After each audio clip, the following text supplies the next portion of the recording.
My fellow Americans, America's moving forward, but we can't stop now. We're in competition with China and other countries to win the 21st century. We're at a great inflection point in history. We have to do more than just build back better. We have to build back better.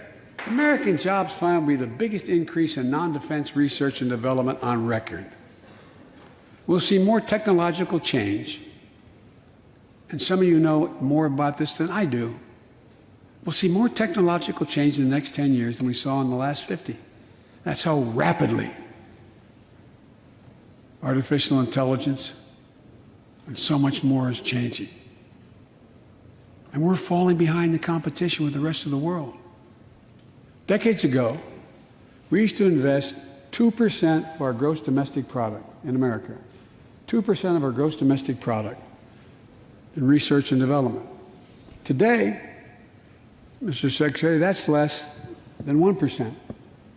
China and other countries are closing in fast, but the rest of the world is not waiting for us. I just want to be clear. From my perspective, doing nothing is not an option. We can't be so busy competing with one another that we forget the competition that we have with the rest of the world to win the 21st century. Secretary Blinken can tell you I spent a lot of time with President Xi. Traveled over 17,000 miles with him. Spent, they tell me, over 24 hours in private discussions with him.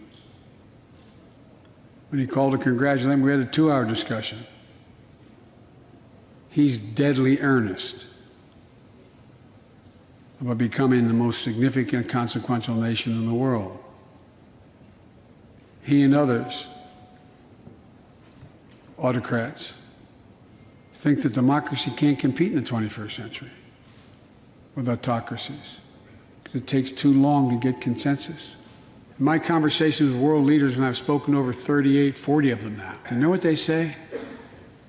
The comment I hear most of all from them is they say, we see America's back, but for how long? But for how long? My fellow Americans, we have to show not just that we're back, but that we're back to stay, and that we aren't going to go alone. We're going to do it by leading with our allies. That means making sure every nation plays by the same rules in the global economy, including China. In my discussion with President Xi, I told him, we welcome the competition. We're not looking for conflict. But I made absolutely clear that we will defend America's interest across the board. America will stand up to unfair trade practices that undercut American workers and American industries, like subsidies from state to state-owned operations and enterprises, and the theft of American technology and intellectual property.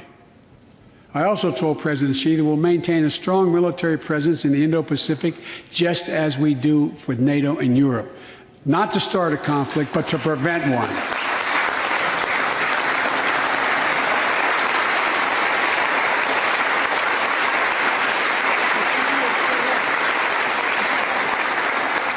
I told them what I've said to many world leaders, that America will not back away from our commitments, our commitment to human rights and fundamental freedoms and to our alliances. And I pointed out to him, no responsible American president could remain silent when basic human rights are being so blatantly violated.